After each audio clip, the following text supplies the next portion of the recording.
Anshama Oromoo harka fuune kabajamtoota jaalatamtoota ilmaan Oromoo biyya keessa biyya alaa hundi keessan haga nageenyi koo kabajaaf jaalalaa inni argaa jirtan kun nama tiiktookii hojjetu kan nama maraatummaa shaakalaa jiru isinitti fakkaatina warra jabaa qabsoo Oromoo keessatti gahee guddaa hojjete Weellisaa Habtaamuu namni wallaaleen jiru namni isa wallaaleen jiru dhugumatti an baay'een gaddi suuraa bifa kanaan arguu isaatti na haa qarqaarru miiliyoona 100 osoo jiru gurbaan kun akkasitti bifa namaatti taa'uu qabu haala na gaddisiise waan qalbii na cabsu baay'ee haala nama gaddisiisa wanti inni ta'e akkaataa inni jiru waan inni dubbatu kana ilaalaa dhaggeeffadhaanii Oromoo taa'ee ishee godhiitti waliin dhugaadha jennee yoo taa'ee argamu yoo daangeffamni jiraatetu amala maraatummaadha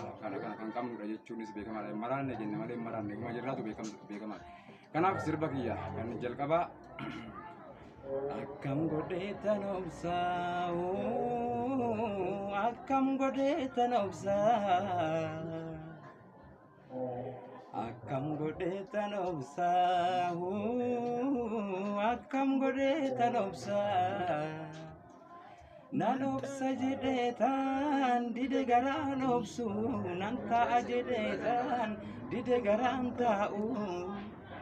biyya koo faffalmaa gadhee farkan kennu lakki anin taa'u kaba kibbaa baadiyyaa ka'ii qeerroo kiyya ammasi ka'ii malee biyya kee falmii ammasi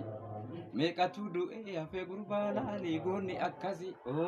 ka'ii malee biyya kee falmii ammasi roorrotu garaa gubee gurbaa laalii beekii kanasi ka'ii malee biyya kee falmii ammasi jechuutu galatoomaa kan irratti hin jedhu guutuudhaan kabajamaa isin jaaladha tukureetiin jedha. Abiddi koboota gubbaadhaame malee tubattee laallaa keessi abidduma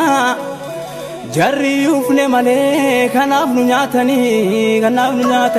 nyaatan bineessuma meeqa du'ee hafee biyyaaf kan du'anii meeqa tachiin hafee kan biyyaa baanii maallaqaaf jettanii dhiiga boleewwan koo akka bishaan lagaa